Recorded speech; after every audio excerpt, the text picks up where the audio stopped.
How I'm still alive is the greatest mystery of all. Yes, I'm still hobbling around the deck of the good ship Sire, refusing to give up on the giant beast that almost killed me all those years ago.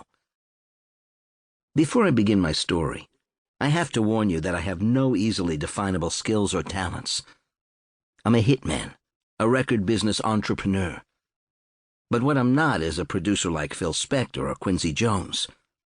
I can't play any instrument, I can't operate a studio, and I definitely can't abracadabra something into a gold disc. My exact job description is A&R, artists and repertoire, the old show business term for talent hunting. But the word I tell myself when I look in the mirror is fanatic. What I really am is an extremist. Every happy accident I provoked in pop music happened as a result of my zeal, bumping into originals whose lucky stars only needed to be seen, believed in, and most of all, supported.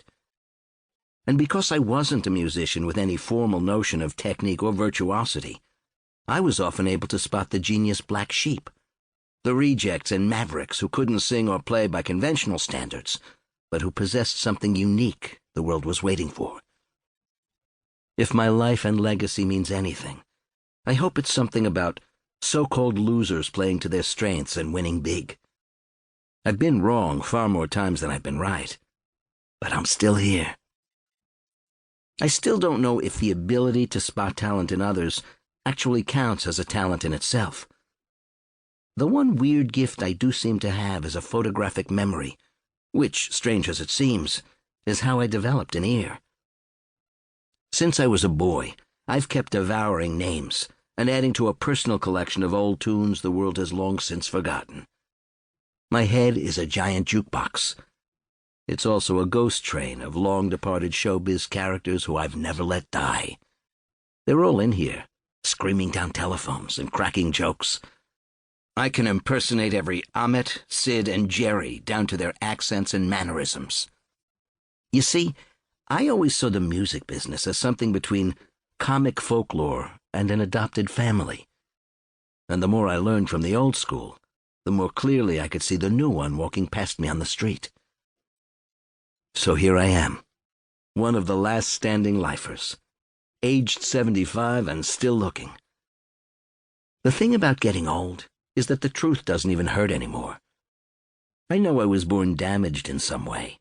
Not that my condition was immediately evident or was ever diagnosed. I don't even know if 60 years in the madhouse of rock and roll made my condition better or worse. Excess definitely made me crazier, but success brought me relief. In songs and adventures, I found both solace and purpose, and just as importantly, I met people like myself. It's amazing how things look when you reach my age. The cruel test of life is that we're set free into a world that doesn't really need us. We're lost souls, stuffed into these suits of skin we can't take off.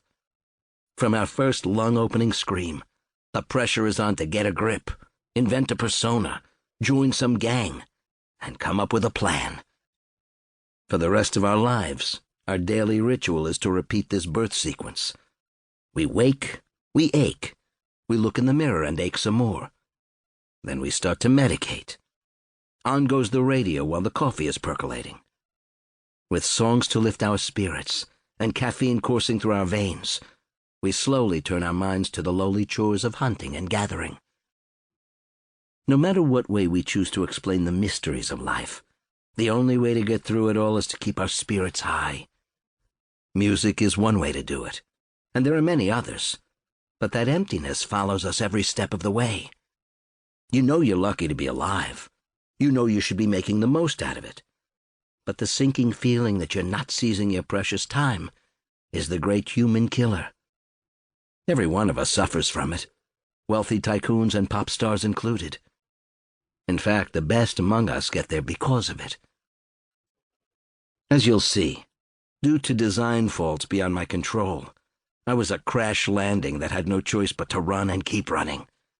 In doing so, however, I learned how to harness my mad, hungry dissatisfaction into rocket fuel.